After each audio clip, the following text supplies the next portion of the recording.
السلام علیکم دوستو، کیسے ہو آپ سب؟ میں ہوں عریج اور آپ ہیں اس وقت میرے یوٹیوب چینل عریشہ ناولز پہ۔ آج ہم ریڈ کریں گے کبھی یوں بھی آ میرے دل میں تو کی ایپیسوڈ نمبر 43۔ لیکن اس سے پہلے ہماری آج کی ونر ہم اناؤنس کرتے ہیں۔ تو ہماری آج کی ونر ہیں صبا ملک اگین۔ مجھے ان کا ریویو بہت زیادہ پسند آیا ہے، بہت زیادہ پسند آیا ہے، اور آج کی ونر ہے ہماری صبا ملک۔ تو آج کے ہم ایپیسوڈ اس کے ساتھ سٹارٹ کرتے ہیں۔ نو مور ویسٹنگ ٹائم، کیونکہ آج میں نے اور بھی بہت سارے کام کرنے ہیں۔ تو لیٹس سٹارٹ کبھی یوں بھی آ میرے دل میں تو قسط نمبر 43، تحریر عریج شاہ۔ بابا اسے اپنے ساتھ پاکستان لے آئے تھے۔ وہ یہاں آنے کے لیے راضی ہرگز نہیں تھی۔ وہ کسی سے بھی اچھے طریقے سے نہیں ملی تھی اور نہ ہی اس سے کسی سے کوئی لینا دینا تھا۔ وہ گھر آتے ہی اپنے کمرے میں بند ہو گئی تھی۔ باہر اس کی شادی کی پلاننگ کی جا رہی تھی اور اندر وہ یہ سوچ رہی تھی کہ وہ ان سب چیزوں سے جان کیسے چھڑائے۔ ایک طرف اس کے بابا تھے جو اسے صاف الفاظ میں کہہ چکے تھے کہ اگر تم نے کوئی بھی گڑبڑ کی یا شادی کرنے سے انکار کیا تو میں تمہیں اپنی جائیداد سے بے دخل کر دوں گا۔ اور وہ اپنے ماں باپ کی اکلوتی اولاد تھی، اپنے گھر بار چھوڑ کر بھی نہیں جا سکتی تھی۔ اسے اپنا لائف سٹائل بے حد عزیز تھا، لیکن اپنے بابا کے غصے سے بھی وہ بہت اچھے طریقے سے واقف تھی۔ وہ عرفان سے محبت کرتی تھی، لیکن عرفان کے حالات اتنے اچھے نہیں تھے کہ وہ اسے یہ لائف سٹائل دے پاتا۔ عرفان کے فادر اس کے بابا کے کزن تھے، لیکن دونوں میں بھائیوں جیسی محبت تھی۔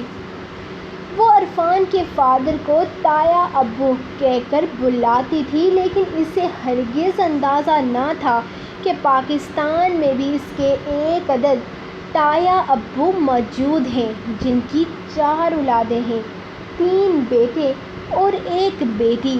سب سے بڑے ابراہیم مصطفیٰ تھے، جن کی شادی کو ابھی صرف 8 مہینے ہوئے تھے۔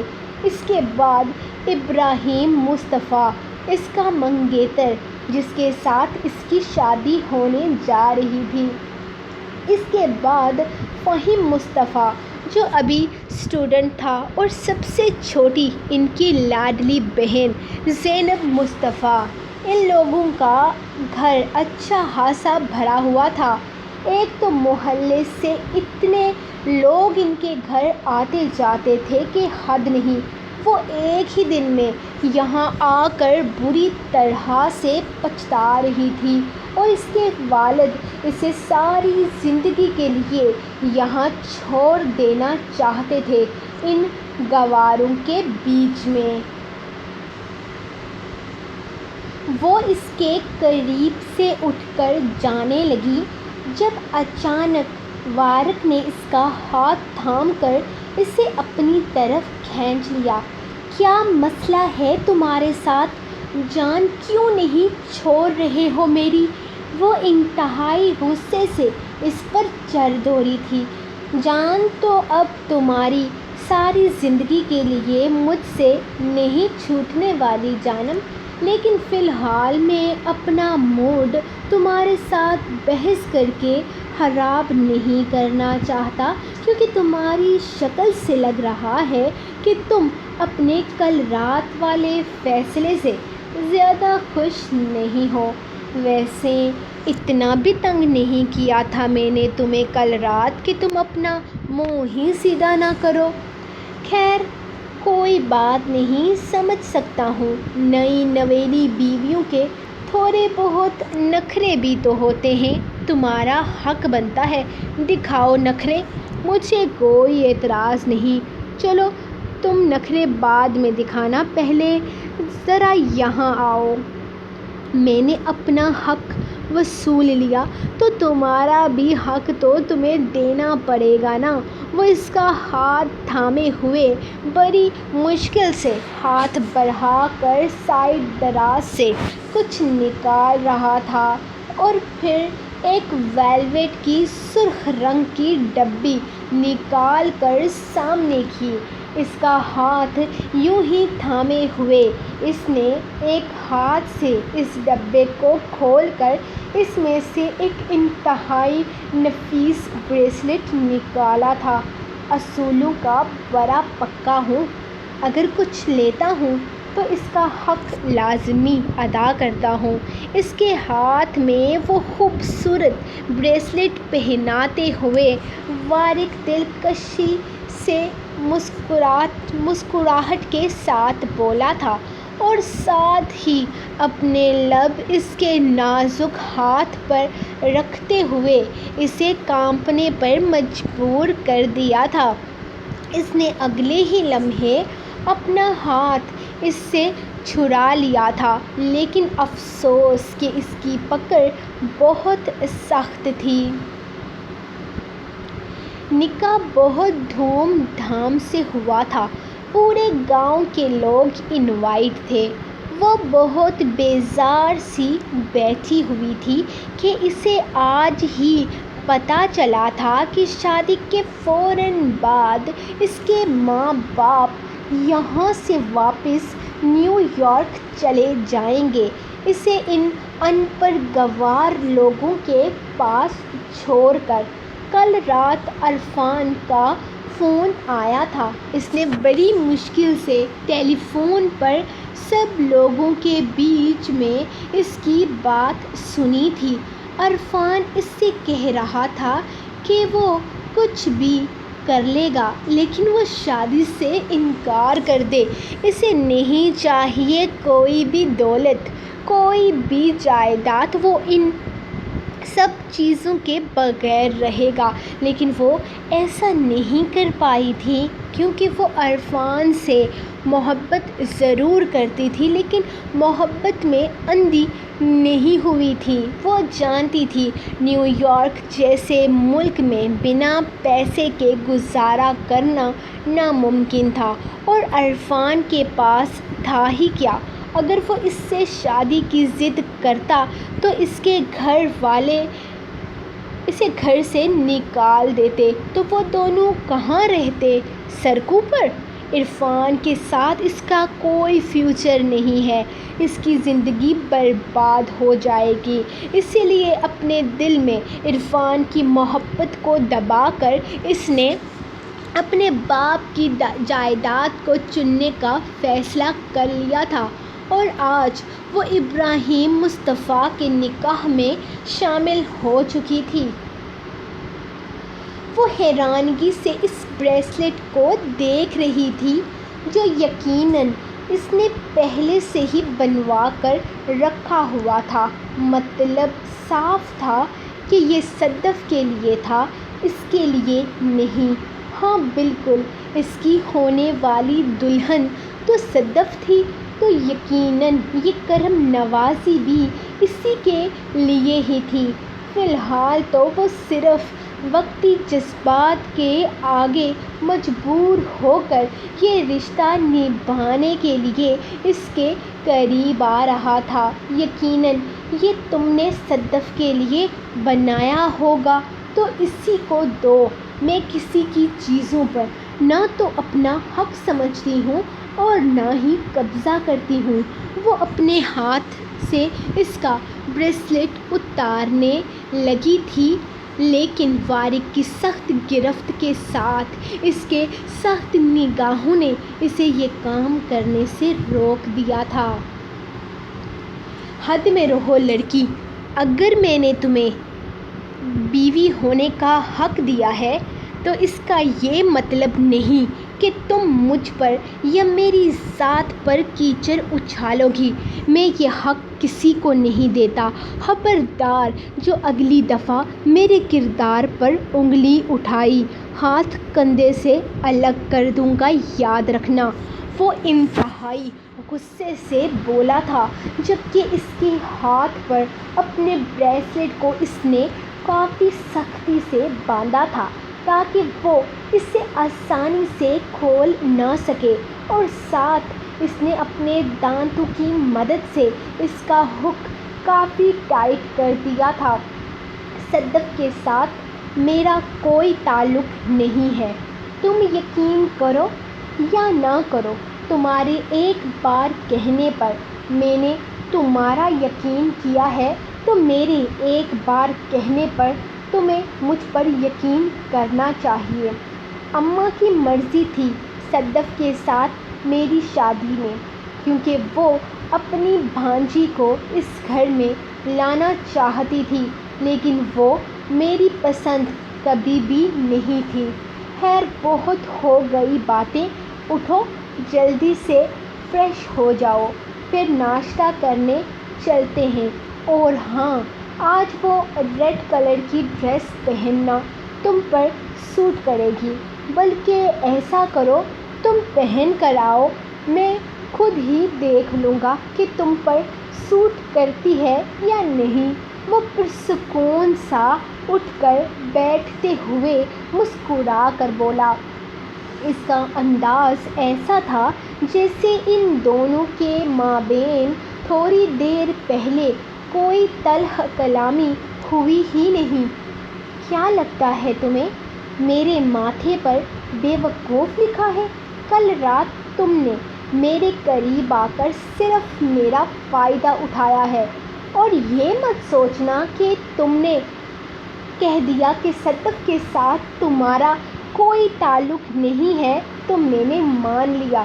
ایسا کچھ بھی نہیں ہے، میں جانتی ہوں صدف کے ساتھ تمہارا بہت گہرا تعلق ہے، اور خبردار جو تم نے آئندہ میرے قریب آنے کی کوشش کی اور تم وہ پتہ نہیں کیا کیا بولنے والی تھی، جب اچانک ہی اس نے سختی سے اس کا جبڑا اپنے ہاتھوں میں قید کرتے ہوئے اسے بیڈ پر پھینکنے والے انداز میں لٹایا تھا۔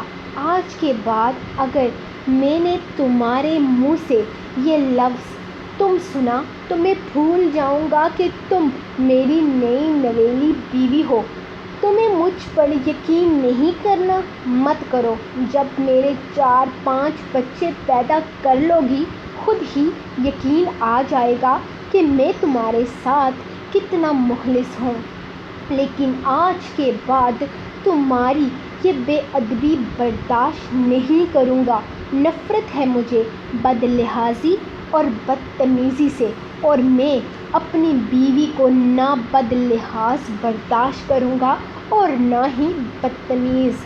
فی الحال اس جسارت کو اپنی بدتمیزی کی ایک چھوٹی سی سزا کے طور پر قبول کرو۔ وہ اس کے لبوں پر اپنے انتہائی جاہرانہ انداز میں لب رکھتے ہوئے اس کی سانسوں کو قید کر چکا تھا۔ اس نے بہت ہی شدت سے اس کے لبوں پر اپنا بے لگ باک اور پرحدت لمس چھوڑا تھا، اور پھر اس کی دھڑکنوں میں اشتعال برپا کر کے پیچھے ہٹتے ہوئے اپنی شرٹ پہننے لگا۔ ماہرہ، اگر کوئی آپ پر یقین کرے تو اس پر اعتبار کرنا چاہیے تاکہ رشتہ مضبوط ہو جائے۔ تمہیں یہ سب سمجھنے میں وقت لگے گا، لیکن مجھے تمہارے اور اپنے رشتے کو لے کر اب کوئی ڈاؤٹ نہیں ہے۔ میں تمہارے ساتھ اس تعلق کو نبھانا چاہتا ہوں، آج سے قیامت تک۔ باقی تم میرے بارے میں کیا سوچتی ہو یہ تمہارا اپنا سر درد ہے۔ اگر بیوی بن کر رہو گی تو بہت پیار سے رکھوں گا، اگر سر پر چڑھو گی تو مجھے اتارنا آتا ہے۔ وہ کہہ کر واش روم میں گھس گیا تھا، جبکہ وہ غصے سے صرف مٹھیاں بیچتی رہ گئی۔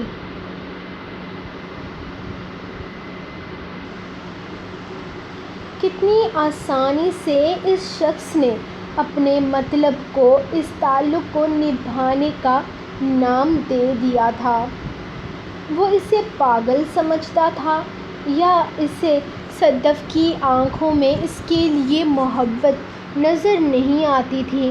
کیا وہ نہیں جانتی تھی کہ وہ معصوم سی لڑکی اس کی وجہ سے کتنی اذیت میں ہے۔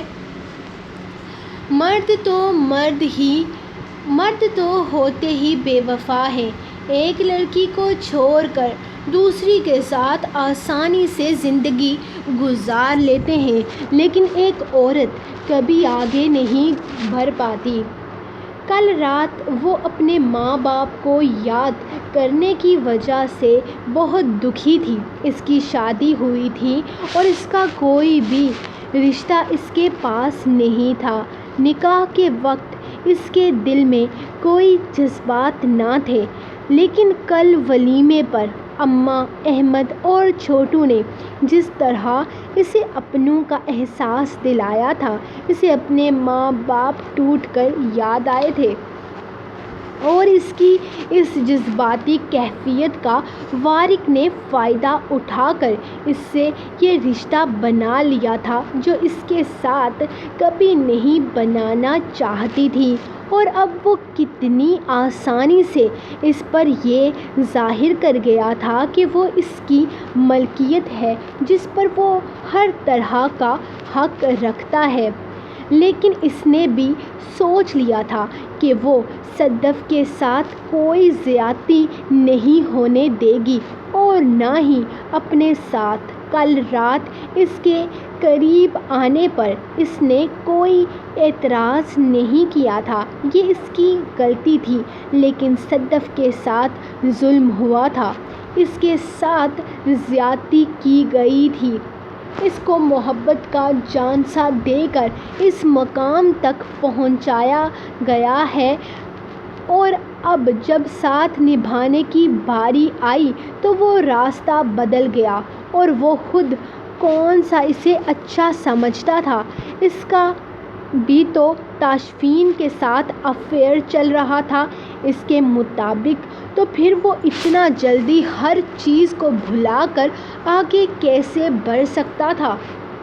یہ سب صرف اور صرف ڈرامہ تھا، اور وہ صرف اپنے مطلب کے لیے اس کے پاس آیا تھا، اور اس کا مطلب پورا ہوتے ہی وہ اپنا راستہ بدلنے والا تھا، یا شاید مزید کچھ دن تک یہ ڈرامہ چلنے والا تھا۔ آخر اسے اپنی ملکیت سمجھتا تھا، تو پھر وہ اپنی ملکیت کو پورے طریقے سے استعمال بھی تو کر سکتا تھا۔ زائنہ اس سے کافی اکھڑی رہتی تھی، وہ اس سے بات کرتی تھی اور نہ ہی اس سے اہمیت دیتی تھی۔ ان کی شادی کو 2 مہینے ہونے والے تھے، اور آج بھی وہ پہلے دن جیسی تھی۔ وہ جب سے یہاں آئی تھی تب سے ہی اس نے کسی کو اہمیت نہیں دی تھی، اور شادی کے بعد وہ ابراہیم کو بھی اہمیت نہیں دیتی تھی۔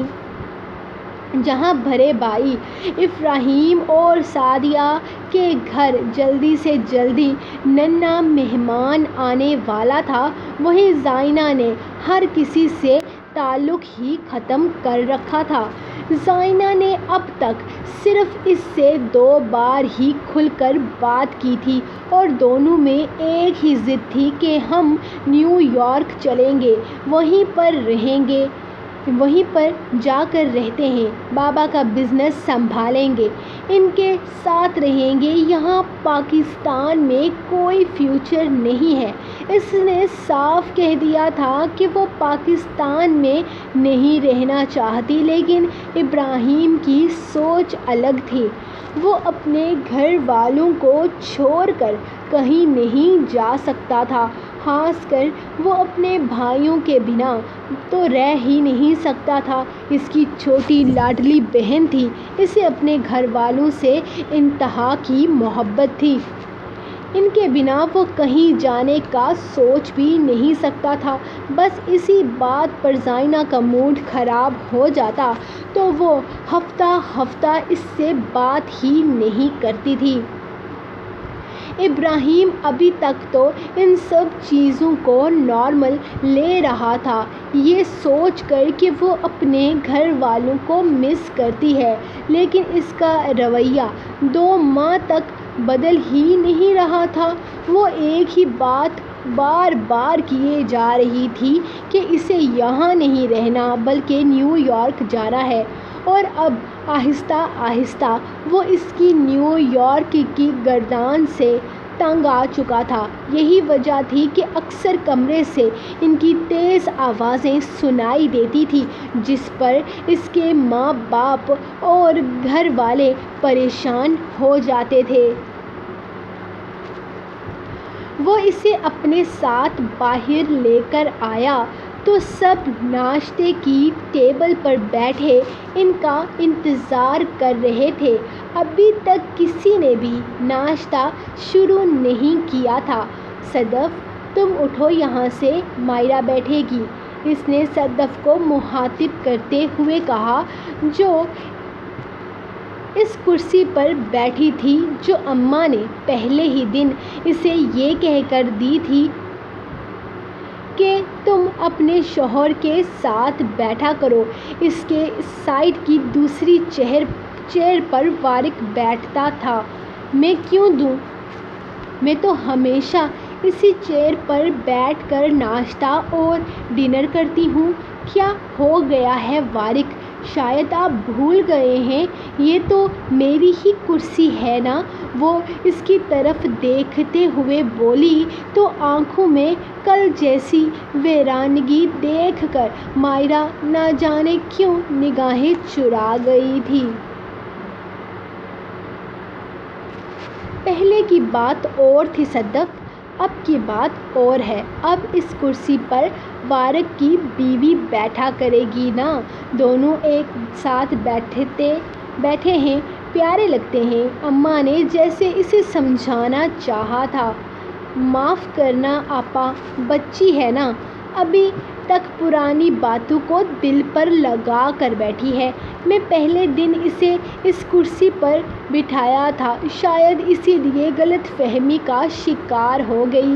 خیر، میری بھی مت ماری گئی تھی۔ میں کہاں جانتی تھی کہ میری بچی کا نصیب اتنا کالا ہوگا کہ کوئی باہر کی لڑکی اس کی جگہ پر آ جائے گی۔ توبہ توبہ کرو شازیہ، کیسی باتیں کرتی ہو؟ ہماری بچی کا نصیب کیوں کالا ہو؟ اللہ پاک اس کو خوشیاں نصیب کرے۔ بولنے سے پہلے سوچ لیا کرو کہ کیا بات کر رہی ہو۔ بے شک اللہ نے ہماری صدف کا بھی بہت خوبصورت جوڑا بنا کر رکھا ہوگا، اماں نے اسے دعائیں دیتے ہوئے کہا تو صدف فوراً ہی کرسی چھوڑ کر اٹھ کھڑی ہوئی۔ جب وارق نے اس کے لیے کرسی گھسیٹ کر اسے بیٹھنے کا اشارہ کیا، وہ خاموشی سے کرسی پر بیٹھ گئی تھی۔ کیا بات ہے، کتنی خوش لگ رہی ہو تم وارق کو حاصل کر لینے کی وجہ سے۔ لیکن تمہیں ایک بات بتاؤں، وارق نہ صرف میرے ہیں، ان پر صرف میرا حق ہے۔ تم جیسی لڑکیوں کو نہ وہ پسند کرتے ہیں اور نہ ہی کبھی دیکھتے ہیں۔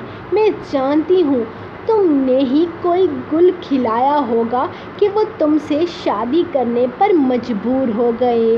اس نے کچن میں قدم رکھا تو صدف وہیں دروازے کے پاس کھڑی تھی۔ وارق کے جانے کے بعد وہ خود ہی اپنے برتن اٹھا کر کچن میں رکھنے کے لیے آئی تھی، لیکن اسے اندازہ نہ تھا کہ صدف یہاں پر ہوگی۔ اس کی باتیں سن کر اس نے ایک نظر پلٹ کر اسے دیکھا۔ اس کی آنکھوں میں اس کے لیے نفرت تھی، جسے دیکھ کر وہ ایک لمحے کے لیے کھٹک گئی تھی۔ اس کا یہ روپ اور تھوڑی دیر پہلے والے میز پر بیٹھے اداسی والا روپ بالکل الگ تھا۔ وہ سمجھ نہیں پائی تھی کہ تھوڑی دیر پہلے یہی لڑکی باہر بیٹھی آنسو بہانے کی کوشش کر رہی تھی، پینے کی کوشش کر رہی تھی، اور اب یہاں اندر وہ اسے الگ روپ میں نظر آ رہی تھی۔ سوری صدف، اس وقت میں آپ سے بات نہیں کر سکتی۔ وہ کیا ہے نا کہ مجھے لگتا ہے وارق چلے گئے۔ میرا بریسلٹ نا کل رات انہوں نے بہت سختی سے بند کیا تھا۔ میں ان سے کھلوا کر آتی ہوں۔ ابھی تک وہ شاید پورچ میں ہوں گے۔ میں واپس آ کر آپ سے ان کی باتوں کا آپ کو ان باتوں کا جواب دوں گی۔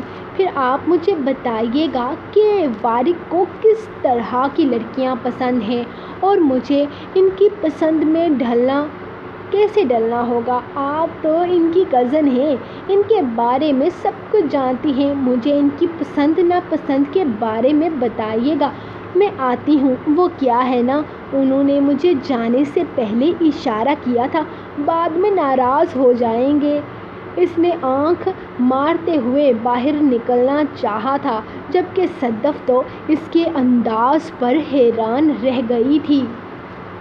سو گائز، یہ رہی آپ لوگوں کی آج کی ایپیسوڈ۔ سب لوگ لائک کرنا کوئی بھولنا مت، بتا رہی ہوں، ورنہ میں نے پکا والا ناراض ہو جانا ہے۔ تو پھر آپ کو پتہ ہے اگر میں ناراض ہو گئی نا تو پھر آپ کو میری ہنستی کھیلتی آواز سنائی نہیں دے گی، میں اداسی سے ایپیسوڈ ریڈ کیا کروں گی۔ کیا دھمکی ہے۔ خیر، ملیں گے نیکسٹ ایپیسوڈ کے ساتھ، تب تک کے لیے اپنی رائٹر کو دے اجازت اور دعاؤں میں یاد رکھیں۔ اللہ